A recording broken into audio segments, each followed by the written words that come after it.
right. How's everybody knows at my house, lady? Close to him. Hello. Hello. Yeah.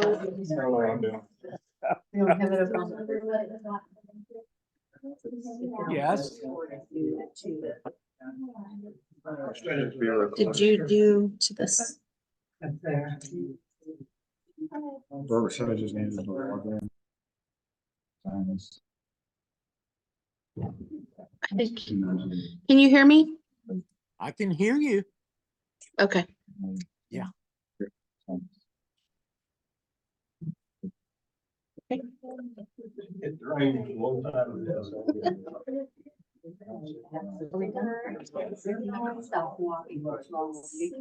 That's what I needed to do. Okay. We're signing out. Thank you. It's Probably this way. well, it's Oh, okay, we had it lined up. okay. Did I mess it up? Well, I don't want it to be dragging like a hanging. Okay. It'll pull out. It'll make that. I'll pull it. No, that's okay. I'll pull I it. would just rather it not hang. Yeah. There you go. Okay. Are you cool? You could have worn one. Yeah. Okay, you have my board. You have my number, so if you need me to send you. Yeah, oh, yeah, okay. We're taking it off. Take it off. All right. Are you teaching today? Are you teaching? I think so. I want to, yeah. Oh, Tried to find someone with more experience. yeah. Good morning. Good morning, everyone. It's nice to see everybody today. If I am not here, it's because Natalie has something comes up and I plug in and help her real quick, or I'm subbing for a class in the children's area. But it's nice to be here with y'all this morning. So announcements, here we go. So the annual Bible conference starts tonight, and they very clearly said starts at 6:30. And their special musical guest is Leo Day. And it ends Wednesday night is the last night. So it'll go every night. It looks really good. Those look like wonderful speakers. And midweek does start up again. Is that right, Mark? Midweek starts up again this week. Everything's normal here. Everything's normal. Okay. Or as normal as ever. As normal as possible. And they did say that Wednesday night, because they're really a little nervous about the Easter eggs having enough, if you can come 5:30 early Wednesday night, they'll have about a 45-minute stuffed eggs time to get some more eggs together. Sorry. Hi. No. Good morning. So that would be great if you could come in early on Wednesday at 5:30 and help them stuff eggs, and that'll make everybody relax a little bit.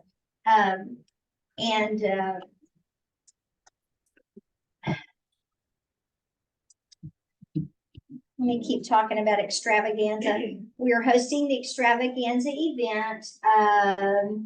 That includes Easter egg hunt, bounce houses, games for the kids, still need a lot of eggs, and sign up people. So if you can come out on that Saturday from 10 to 12 and sign up something in the atrium that you could man, that would be wonderful.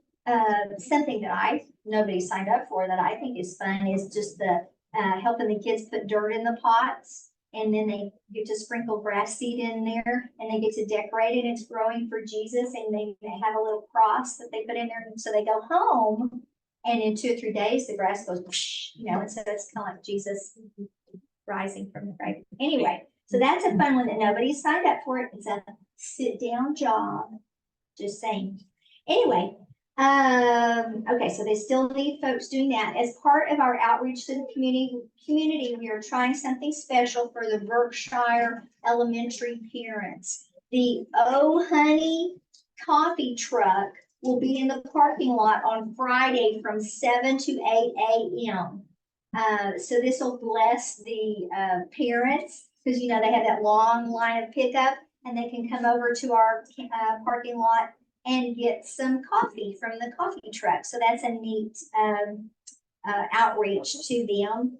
And then again, Palm Sunday's the 24th. The pre-Easter service is that, he said, Thursday, the 28th, 6:30, and then Easter is the 31st.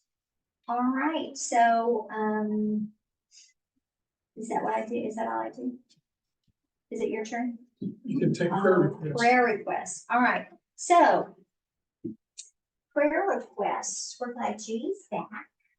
Feeling good, I hope. Any prayer requests?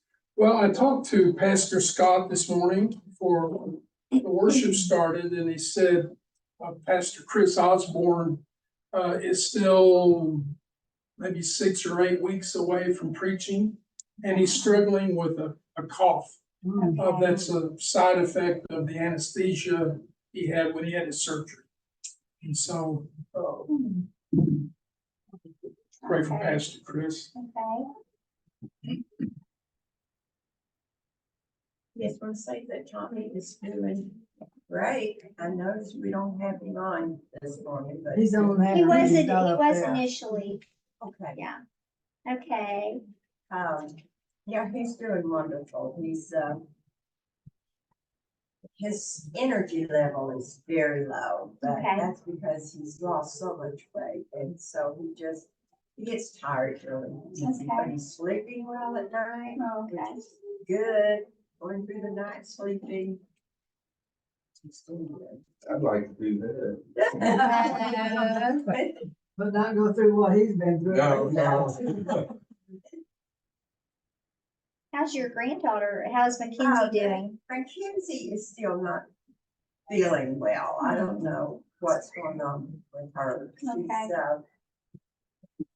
She has a 3-month-old baby that's requires a lot of attention, but her mom and dad are there. Okay. So no, she hasn't gotten any answers yet from the doctors. Okay.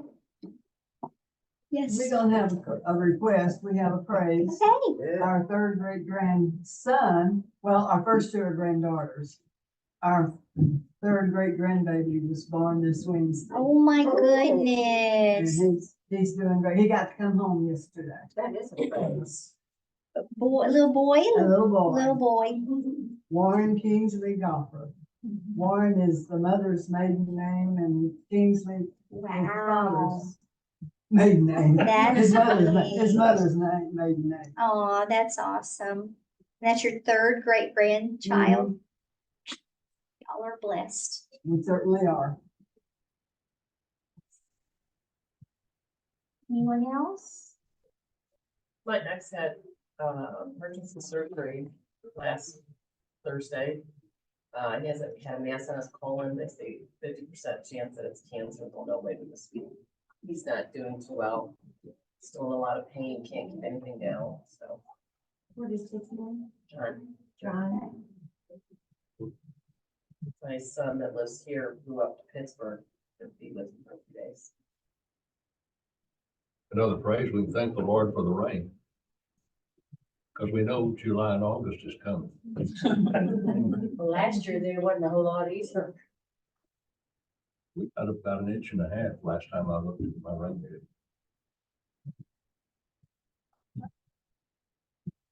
I guess I'll take a praise.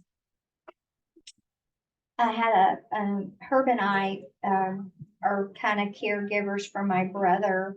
And I had a big week with him because I had him at Target and he fell. And he busted his head open and I had to take him to the have the ambulance come get him. And he's okay. He's okay. He's just very hard-headed and it worked out. So I guess so praise that he's okay, but also now, he's stubborn and won't use anything to help him walk. And so now it's a transition time of I'm the little sister, and I have to say, you have to be more careful and do something. So I guess just, the Lord's care over all that, so. Does he have a walker? Oh, yes, he has a cane too. Okay. And his phrase is, Oh, if you don't use it, you'll lose it. I better not use any help. Yeah, okay, lose your ability to walk on. right. But I'm glad that he's okay, because it was really bad. All right, we'll get anybody else.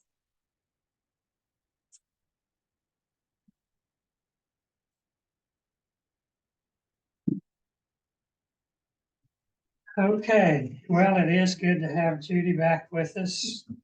And y'all have had an awesome 2-month trip, traveling through the Asia and countries over there. That's amazing. That's amazing. Did you ever get the languages mixed up when you went from one country to? I did not think about it as trying to speak Thai in places where they didn't understand it. Yeah. Judy, would you lead us in prayer after we lead our song for the prayer requests? And thank y'all for being here. We want to thank Tommy's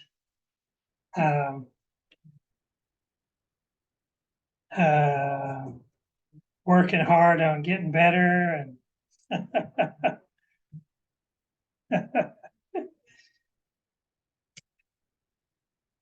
okay, let's turn to number 307. Send the light. Send the light. I listened on to some YouTube videos of this song by a few groups that were singing it. And on the second refrain, the book says, this page 307 says, let it shine from shore to shore. But they all sang forevermore for the second refrain. So I'll try to sing out a little louder on the second refrain. We're going to sing forevermore. Number 307. There's a call comes ringing over the restless waves. Sing the Lord, sing the Lord. There are souls to rescue, there are souls to save. Sing the Lord, sing the Lord, sing the Lord. The blessed gospel light, let it shine from shore to shore. Sing the Lord, the blessed gospel light, let it shine forevermore. We have heard the Macedonian call to your day. Sing the Lord, sing the Lord. And a golden offering at the cross we lay. Sing the Lord, sing the Lord, sing the Lord. The blessed gospel light, let it shine from shore to shore. Sing the Lord, the blessed gospel light, let it shine forevermore. Let us pray that grace may everywhere abound. Send the Lord, send the Lord, and a Christ-like spirit everywhere be found. Send the Lord, send the Lord, send the Lord. The blessed gospel light, let it shine from shore to shore. Send the Lord, the blessed gospel light, let it shine forevermore. Let us not grow weary in the work of love. Sing the Lord, sing the Lord. Let us gather jewels for a crown of love. Sing the Lord, sing the Lord, sing the Lord. The blessed gospel light, let it shine from shore to shore. Sing the Lord, the blessed gospel light, let it shine forevermore.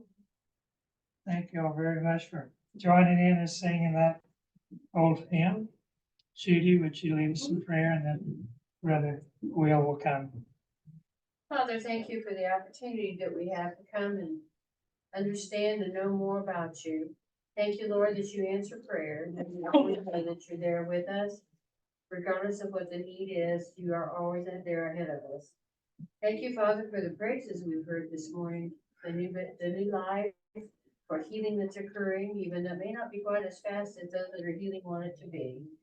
Thank you, Father, that you're with those who are in need of your support, your love, and your care, that they will feel that power of love in their lives. And go with us, Lord, and help us to understand more about what you want us to hear from the word today as Will brings it to us. Guide and direct all that he does as well. It's in your name we pray. Amen. Thank you, Judy. Couldn't either, actually, but maybe they're not recording it. He just has to listen.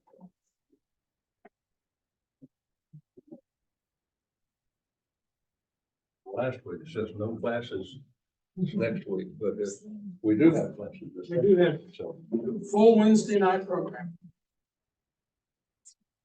everybody can come. Does anybody know how to make that start recording? What do you say, Zoom? We better not. It's not recording. What? Do you want me to look at it really quick? If you want, I don't Heck, know it's how. my job. All right. Carol McCarson and Son set it up for us. Okay, you're using Zoom and oh, it's recording. It is. It's recording. It says it right up there in the corner. Okay. Recording. And then when you're done, you just hit that little X right there and it'll stop. So you're good. That'll be good. We don't need to record the whole world. Yeah. I hope y'all will forgive me. I may have to stop and block my nose. My allergies are really kicked back in with all this front coming through. I thought maybe all the rain would wash all the stuff out of the air, and I did do better yesterday, but I got out of the car and came into the lobby and sneezed twice. So Allergic to Baptist. maybe, there'd be worse things, I guess. Yeah. You know, one thing that makes you kind of have faith in God's word is, it gives us the stories of people, I mean, warts and all, so to speak. You know, like, we're going to be talking about Jacob today. His very name means supplanter or grasper, deceiver. And he certainly kind of lived up to that name, especially in his early years. As he got older, he kind of mellowed and learned to depend more on the Lord and made things straight. Our lesson really takes place, the context starts back in Genesis 25, I think about middle verse 19. And you know the story, I think we did it last week. Mark told about Abraham not wanting to take a wife for his son Isaac from among the pagan tribes around him. He told he sent his chief servant back into Mesopotamia where his relatives lived to find a wife. And I guess Isaac was 40 years old when Rebecca came, and for the longest she couldn't have any children. And so Isaac prayed for her, and the Lord answered, and she became pregnant with twins. And she, I think, was kind of concerned when she realized she was carrying more than one. And the Lord told her not to worry, because both of them would end up being the father of nations. And the youngest would end up ruling over the oldest one, which was kind of unusual, because in those ancient days, the eldest son was the one that inherited the lion's share of everything that his father owned, and became the new head of the clan when the father passed away. But the Lord's kind of let her know that wasn't going to be the way it was going to happen, that the elder would end up serving the younger. And so we're gonna see that and what happens. When they're born,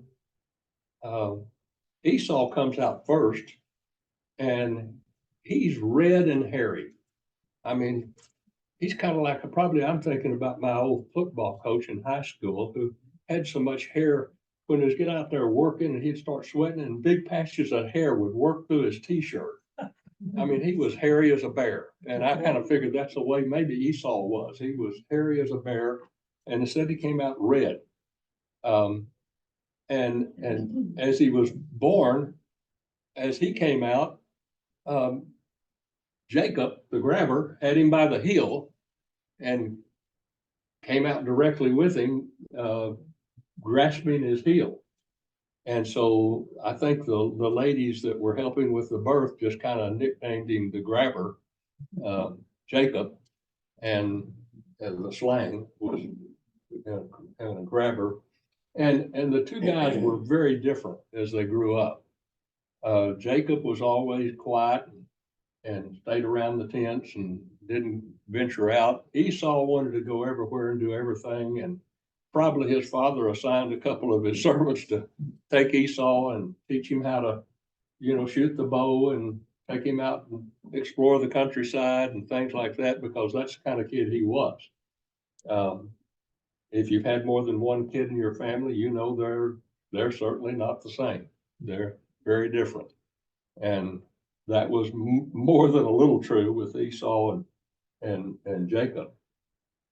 But the Lord, when Rebecca was concerned about it, the Lord told her that for her not to fear, because both of them would become the father of a nation.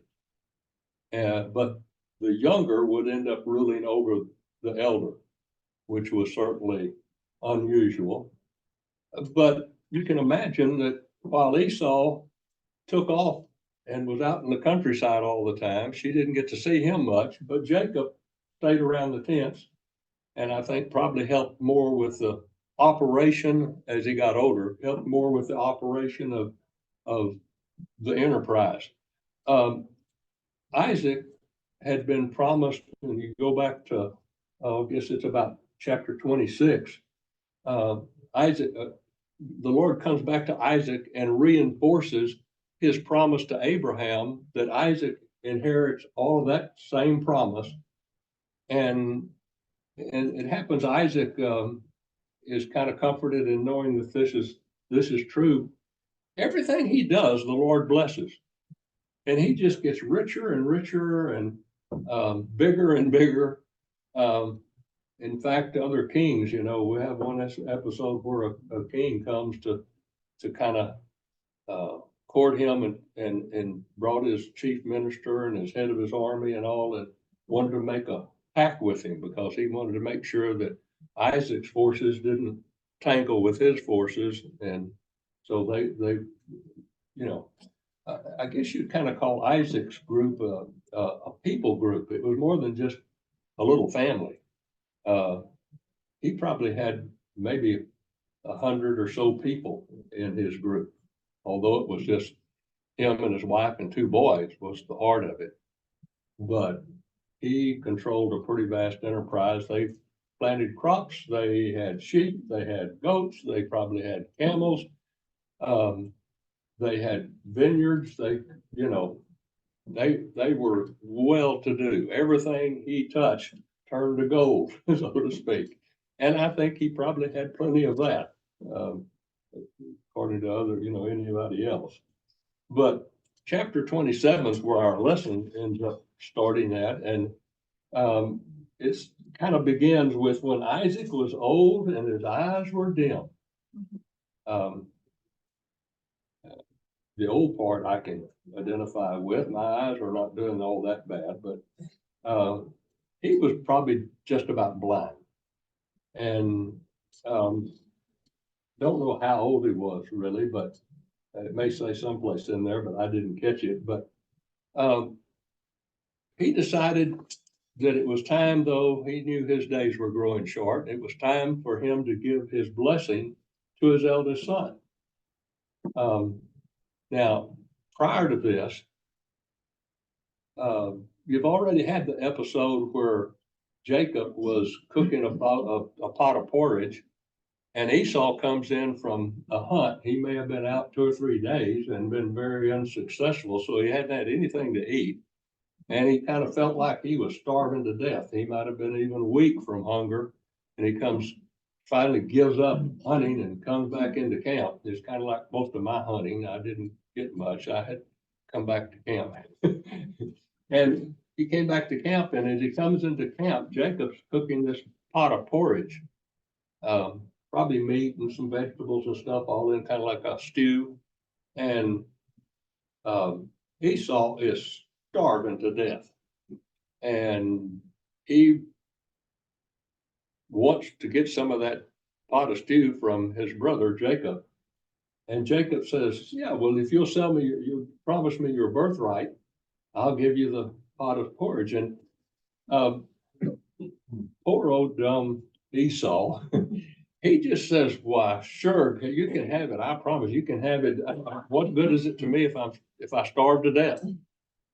So he didn't value it a whole lot at that point.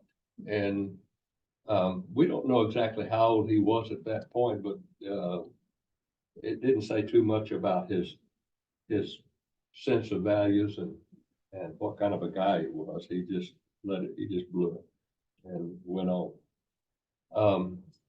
So now his father's gotten old and he's blind, and his father says to Esau, and he likes Esau really better than Jacob, because Esau would kill game and bring it to him and fix up a meal that he likes and all of that. And, I think a father just kind of admires a son that gets out and hustles and does stuff, and, he's hunting and he's fishing and he's maybe even had a few fights and beat up on some bad guys or things like this. He's just a kind of a dad that, you could feel proud of, while Jacob is just, sitting around the house, playing on the computer. He's not doing much, but he's probably helping to run the house a lot more than Esau ever thought about. He's probably the more responsible one as far as the enterprise is concerned. But Jacob doesn't really see that as much. He likes old Esau, and he decides, I'm getting old. I don't know how much longer I'm going to live. I need to go ahead and give Esau my blessing. And his birthright that he gave away to Jacob guaranteed him the lion's share of the inheritance. The older son, for his birthright, would get double what any other child would get. In fact, I was, years ago, I had a guy in Germany that was I guess you'd say a long lost cousin of mine. He was a golfer from Germany, retired railroad engineer. And he was telling me that they had a house in a small farm in Germany that he had found that he sent me an aerial picture of and said there'd been a golfer on that farm since 1505. They could trace it back that far. And most all of the families, had multiple kids, and most of the kids, only the oldest would inherit the farm. And then the others would have to go off and do something else. And there were barbers, there was several different things that he named. And he had become a railroad engineer, so he didn't inherit the farm. And I think that's kind of like what was happening in those days. The younger ones would end up a lot of times having to take their share and go off someplace and try to start their own little family kingdom thing, while the elder would stay there and inherit most of the lion's share of everything. But he's already sold that birthright. Now the blessing actually installs him as the head of the family. And so that's a biggie. He might have to give away, you know, the lion's share. The younger brother is going to take all of that lion's share of the crops and all, but he's going to be the head of the family, and what he says will go. Well, when he says that, Rebecca overhears it. Now, Rebecca likes Jacob. And so she decides, while he's out hunting and trying to find some game so that he can make the meal that Isaac loved, she comes back and tells Jacob what his father's just said. And she says, now you do what I tell you. Go get 2 young kid goats and slaughter them and bring them to me, and we're going to cook up the meal like he likes, which would normally be made maybe out of venison or even a wild goat. But she's going to cook up this meal. Jacob is kind of unsure about this plan because he says, hey, Isaac and Esau and I are really different. I mean, you know, he's hairy and he's outdoorsy, and we try to fool my blind father, and he ends up and realizes that it's me instead of Esau. I'm not going to get his blessings. I'm going to get his curses. And in fact, he might get cursed to the point of being kicked out of the family and run off completely. And so he's concerned. And Rebecca says, you just shut up and do what I say. If there's any cursing, I'll take it. And so he kind of says, yes, ma'am. And they cook up this meal, and she gets one of Esau's best robes that's still there in the tent and puts it on him. And she takes the hide off of those young kid goats and covers his hands, probably up into his forearms, and covers around his neck, so that if Isaac feels of him, he's going to feel that hairy stuff like Esau has. And so she said, we're going to give him the meal and all, and you go in there and tell him that you're Esau and you brought the meal. And so that's what happens. And that's what happens when we get down here to Genesis 27, verses 18 to 20. Somebody read those. It's just 3 verses, 18 to 20. So he went in to his father and said, my father, and he said, here I am. Who are you, my son? Jacob said to his father, I am Esau, your firstborn. I have done as you told me. Now sit up and eat of my game, that your soul may bless me. But Isaac said to his son, how is it that you have found it so quickly, my son? He answered, because the Lord your God granted me success. Yeah. It says, Isaac asked, who are you, my son? And Jacob just bald-faced lies to him. He just says, oh, I'm Esau, your firstborn. But he is, and you're going to see pretty quick here that Isaac's not too sure that this is right. Something doesn't feel right. And, he says he's Esau, the firstborn, and he's done it. So he says, well, how is it you found this so quickly? And he said, oh, the Lord blessed me, they prepared the way, and I was able to find something and kill it quickly and come back and make this meal for you. He's but and he calls it, he says, he went and said, my father, and he says, here, he's calling him his father, and he is, and Esau, but Isaac's so old, everybody is kind of like a son to him. I mean, you know, he's kind of the father of the whole clan. And so, their father and their mother in the old days, and, you know, that's one of the 10 Commandments too, but this is prior 10 Commandment, but it's still, sons were taught to have real respect for their parents. And it ends up with old Jacob here, deceiving his father. I mean, that's a kind of a new low for Jacob. But if you look at the rest of the Old Testament, of the book of Genesis, Jacob pretty well is the rest of the book.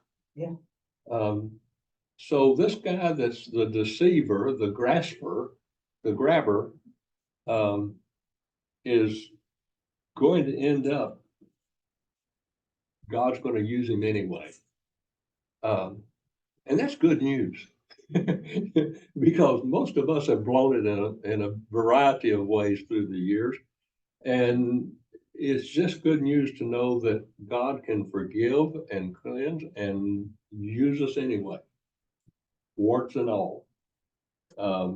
God's bigger than our mess ups. And so that's pretty well what ends up happens to Jacob. Jacob claims to be Esau, that hairy twin brother. And Jacob was not the favorite of his father, but he's gonna come on anyway and do this like his mother is telling him. And if you look, skip down to verse 21. Says, then Isaac said to Jacob, please come near that I may feel you, my son, to know whether you're really my son Esau or not. Something's not right. He may be blind, but he's not dumb. He knows something's, you know, and it could be his brother and he had voices that were similar, but everybody has their own way of kind of saying things and kind of the way you talk and the way you know, put breaks in your talk and different things. And Esau, not being able to see, is more receptive to that. And he knows something's not really right. He said, so come near that I may feel you to know whether you're really my son. And so there in verse 27, Jacob went near and his father felt him and said, well, the voice is like Jacob's, but the hands are the hands of Esau. So it says he blessed him. Mom's trickery is working. and you think, well, you know, if it had been a grown goat, have you ever been around goats? Yeah, at the Rural Life Center. One was named Barbara. One of the goats. Our missionary agriculturalist was able to import a bunch of big milking goats from Switzerland. And so he named them for the missionary ladies.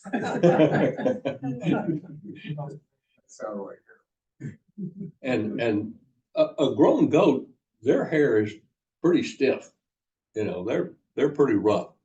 But a baby goat, they're you know, that could kind of duplicate. And that's why I think his mother told him, you go get 2 young kid goats, young baby goats, and we'll dress them out. And besides that, a young baby goat's going to be a lot more tender, better eating than an old big tough goat. But he went near him and he told him, he said, well, the voice is Jacob, but the hands are like the hands of Esau. He said he didn't recognize him because his hands were hairy, like his brother Esau's hands. So he blessed him. But look at verse 24. He comes right back again and says, are you really my son Esau? He still knows there's something doesn't feel right. Something's not quite going. And he answered him, I am. He just stood there and bald-faced lied to his dad. I am. And then he said, well, bring it near to me that I might eat of my son's game and bless you. So he brought it near to him and he ate, and he brought him water and he drank. And then his father Isaac said to him, he's still not sure. He said, come near and kiss me, my son. Because he knows he feels like Jacob, his hands, the hairy part, but he's going to find out if he really smells like his son. Jacob stayed around the tents all the time. If he smelled like anything, it's probably about smoke from the campfires and cooking and stuff like that. But Esau is always out in the fields. And so he's going to smell like the countryside pretty much. So he came near and kissed him, and Isaac smelled the smell of his garments and blessed him and said, see, the smell of my son is as the smell of a field that the Lord has blessed. He's beginning to think, well, maybe I'm wrong. Maybe this is Esau. And so he's going to go ahead and do what he's having some reluctance. And if you remember this whole world, the word blessed, where do blessings really come from? All through the Old Testament, blessings are from God. Now you can entreat God's blessings on somebody, and that's basically what he's doing here. This blessing of the father for the eldest son was going to be a blessing where he's, in a sense, transferring the blessings that God has put on him to his eldest, who's then would inherit those blessings from the father to the son, and he would be blessed by God by inheriting those blessings that God had given to the dad. And which meant basically he'd prosper, he'd do well. And a lot of the blessings on the patriarchs have to do with reproduction, that they're going to have a child and children. And of course, Jacob's going to get doubly blessed. He ends up being the father of the 12 tribes of Israel. All of that's going to come from Jacob. Liar, deceiver, grasper. In fact, I think one scholar said that his name could also mean something like the one who has one sinner to his life. And Jacob's sinner to his life was what? Himself. Bingo. Yeah, that's what everything he was going to do as a young man was to get more for himself, to get the blessings. And it starts back there, and I'm sure that caused some hard feelings. And I'm sure his father was not happy when he found that Esau had sold his birthright to Jacob for a pot of stew. I'm sure but you got to understand something here. When in these days, they didn't have contracts. They didn't have lawyers. When a man gave his word, it's done. There's no changing that. When you said it and you meant it, and then you come back later and regret it, it's as it said in the Philippines, it's a sayang. It's just a pity, because you can't change it. It's that way. Being a man of your word was literal in those days. And so you end up and make a guy a promise, or you tell him you're going to do something, then you come back later and find out that's going to really cost you. You got to do it anyway. You gave your word. So Esau has given his promise that Jacob would have his birthright. And now Jacob is stealing his blessing, which technically will make him the head of the family and the possessor of the blessings that God had given to his dad and had given to Abraham before that, his grandfather. So, and finally he comes to the blessings, you can look down in verses 28, 29, and 30, you have the main, well, the last part of the blessing is, or the first part is that, see, the smell of my son is that the smell of a field, the Lord is blessed. And that's the introduction to his blessing. Verse 28, he says, may God give you the dew of heaven and of the fatness of the earth and plenty of grain and wine. The dew of heavens, we'd wonder, dew, that's just, a little bit of moisture on the ground, but where they lived, it was dry, it was hot, and it was kind of a higher altitude. So during the day when it was hot, but during the night, especially right before early morning, it got pretty cold. And if there was any moisture in the air, it condensed as a heavy dew.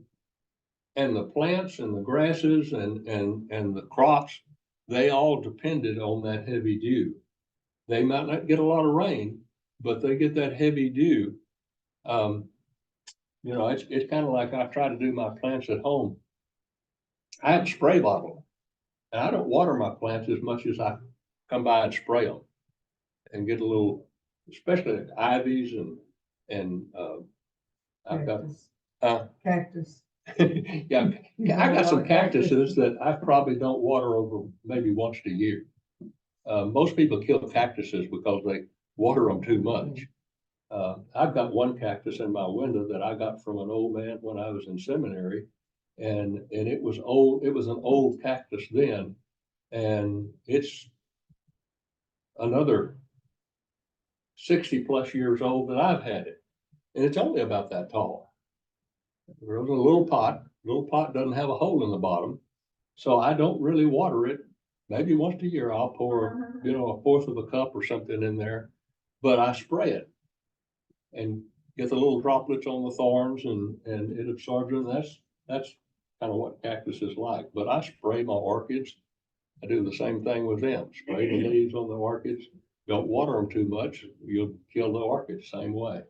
And so that dew of heaven was an important thing. So he's blessing him virtually with good crops, good grass. Good grass makes good sheep, good goats, good camels, instead of the fatness of the earth. Now, the fatness of the earth may have been some of this, but it also could have been even the gold and that they got out of the ground. And I guess they probably were developing brass by that time.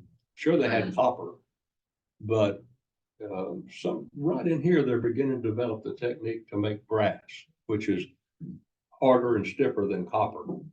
And so some of the early war instruments were made out of brass. But he got the fatness of the earth and plenty of grain and wine. Grain, probably, what kind of grain would they have? Barley, oats. I don't really remember hearing a lot about wheat. They had a grain called spelt. Spelt? It's kind of a primitive form of wheat. So yeah, barley and spelt. A couple of places in the Old Testament, you hear about them cooking barley cakes, barley bread. And I'd almost imagine that when we end up with the tabernacle and they'd bring the showbread, that may have been more barley bread than it would have been wheat bread. But well, Bethlehem, Lahem means wheat. Wheat. So Beth means place or town. So Bethlehem means wheat town. Wheat town. So they get to growing wheat. Makes good bread. But you talk about the fatness of the grain and wine. These were nomadic people largely, but it seems like when this large group camped out someplace, they stayed there for several years. They weren't just picking up every month or so and moving someplace else. They stayed there for quite a while. So if you're going to plant grapes and have any harvest, you got to stick around a while. They don't start harvesting like grain. You put it in the ground and it grows up, and in a few months you got a harvest, but not with grapes. But he's blessing him with the dew of heaven, the fatness of the earth, and grain and wine. And the next one, he says, let people serve you and nations bow down to you. Be Lord over your brothers, and may your mother's sons bow down to you. So you got two different size groups there. You've got people groups, let people serve you, and the peoples would be something like his family.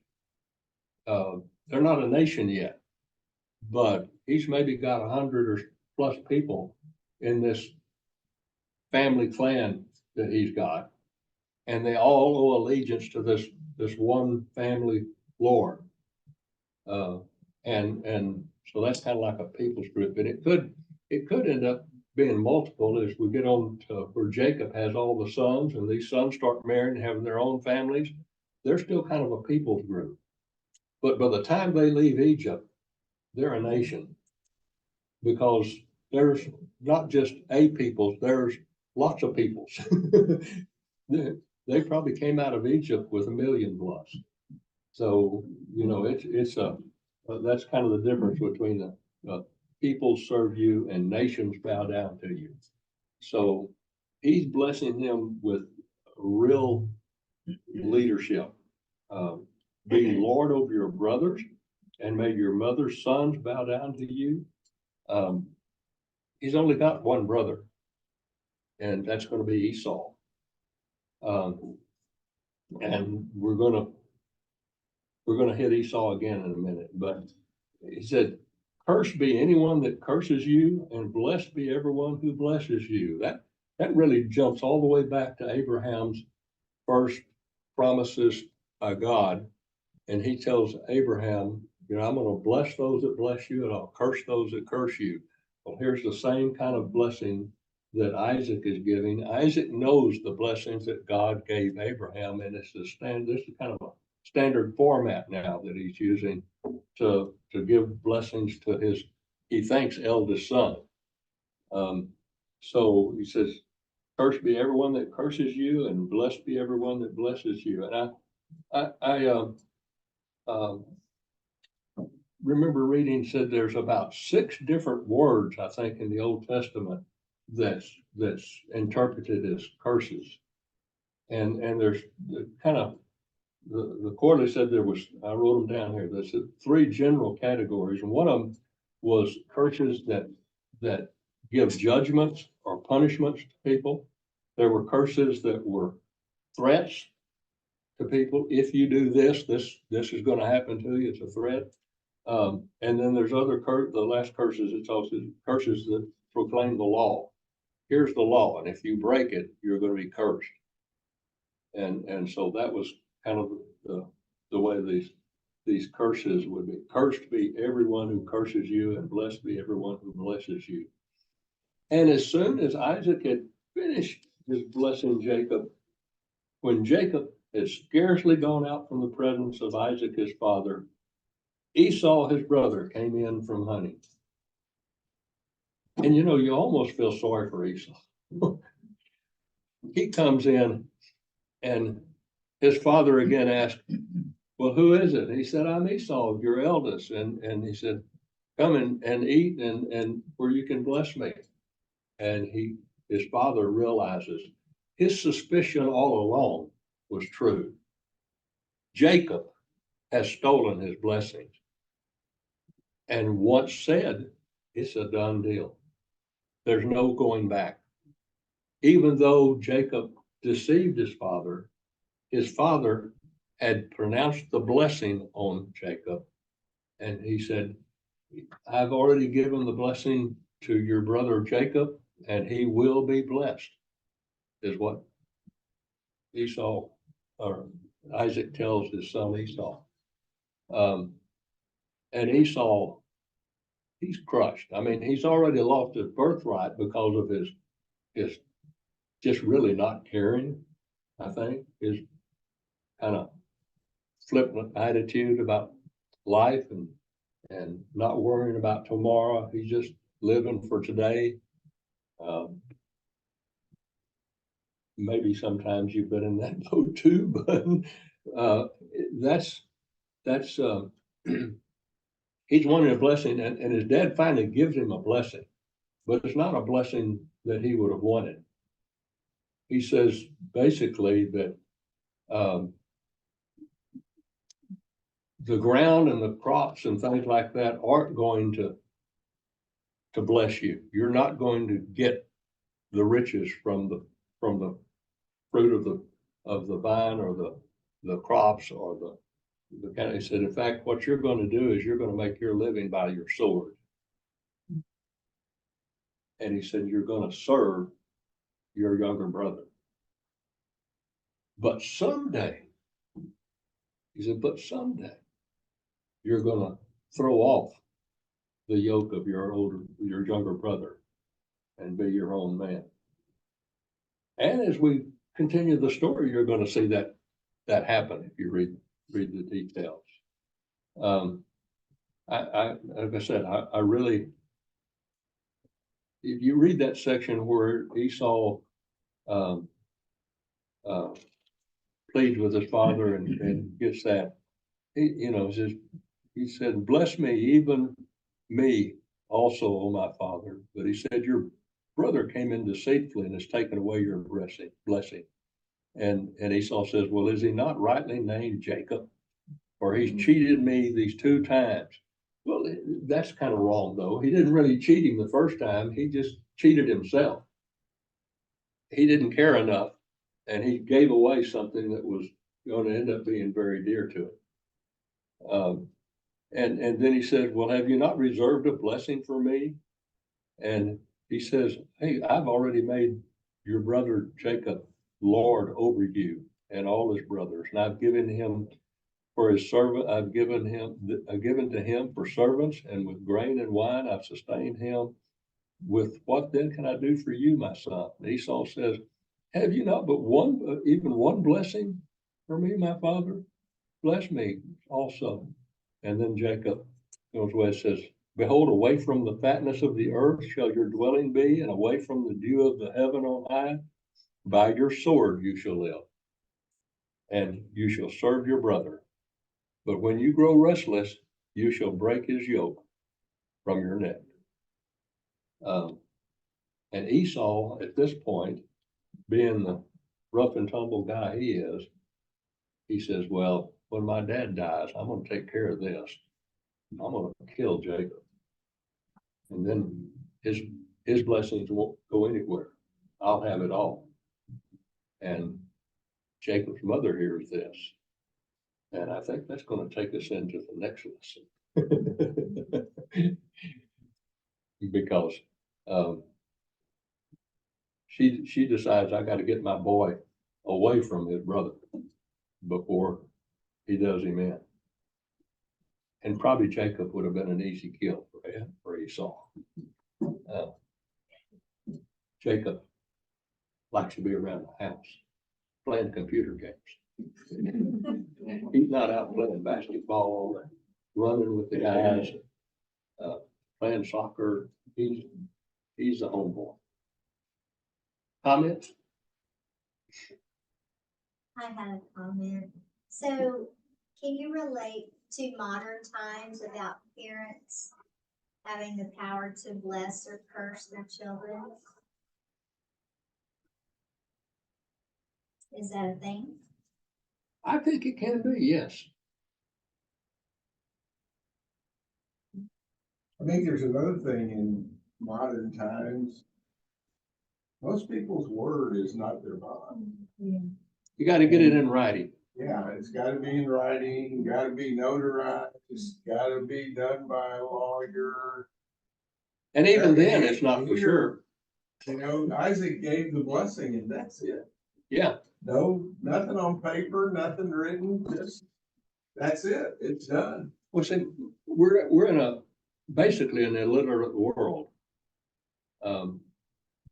Probably none of these people could read and write. So in oral societies, what are you going to have if you don't have anything more than your word? I mean, that's all you have. Now, sometimes what they would do, and you find this like what we're going to see with Jacob when he starts going back to his grandfather's old home place back in Mesopotamia.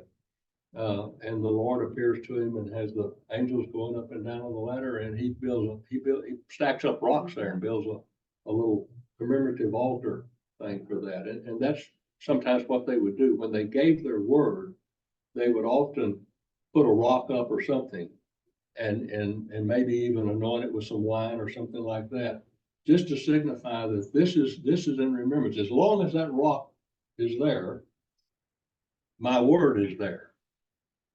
And we won't violate that. So. I feel him here, I build my Ebenezer. That's what, an Ebenezer was, a rock of remembrance. Well, what Betty asked about, I remember in an Old Testament class in seminary, last week. And Dr. Garland said, he said in the story of Jacob, we see the bad results of favoring a child.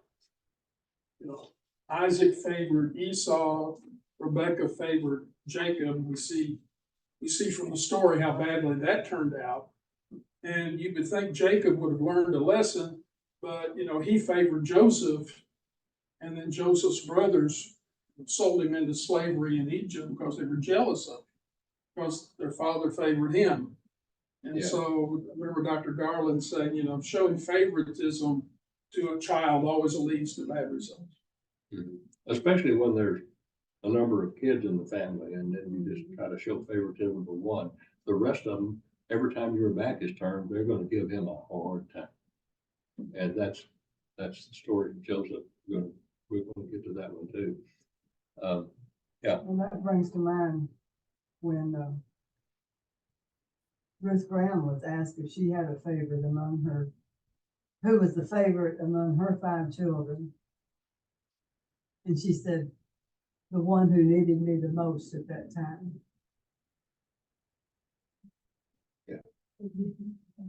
I think when, people that have more than one child, they might end up, really liking or appreciating one a little more than the others. But if you're a good parent, you just never make that the basis of all your actions.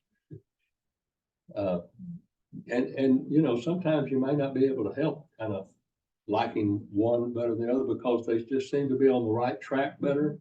They behave better. They do things better. And, our 2 boys are very different. Robert always very independent. I mean, you try to hold him in your lap, he'd scoot off and hit the floor and take off. Greg, when he was in junior high school and he was a big guy, he'd still come on to try to sit in your lap. He would pester you too. You'd make him sit down. Hold him down. But they're 2 different guys and they act 2 different ways a lot. And I appreciate things with both of them. Both of them have strong points that the other one doesn't have. But we've always tried not to, play one of them up as a favorite. And so far as we knew, they were both pretty good kids. That's what we thought until we came home and retired. Yeah. Yeah, then sometimes they tell us some stories that we didn't know that happened, but. And then you knew the rest of the story. Yeah, then we found out. But they survived and so did we. So, but they survived and we survived. They got a pass for the kids and now they're starting on our great grands. Those kids are having kids. The Lord's blessed us. So, and the Lord's going to end up blessing Jacob. And he's going to end up being the central figure for most of the rest of Genesis. So it's either going to be about him or his kids. And so that's going to be. Any other questions, comments? Well, I hope y'all all have a good week, and I hope my allergies go over the hill, far away from me. But it's, I've complained, I lived a lot of my working life in Manila, which is one of the most polluted cities in the world. And I didn't have hardly any trouble with allergies there. And I get back over here in Texas and boy, it drives me nuts. But what will be, will be. Lord, we thank you for the day. We thank you for the rain that we've had. We thank you for our church and for pastors and how they lead us. We just your blessings on them and on this Bible conference that they're having. Bless these guys that are coming and the ones that are leading in the music and worship time.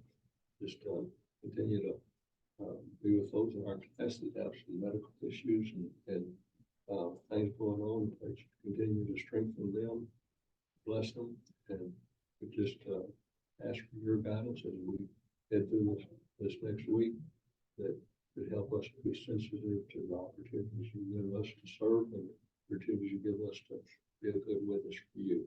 We just ask it all in Jesus' name. Amen. Great sermon. Great lesson, Mr. Will. I don't know how to make it talk. I think he's our new. Helps them away.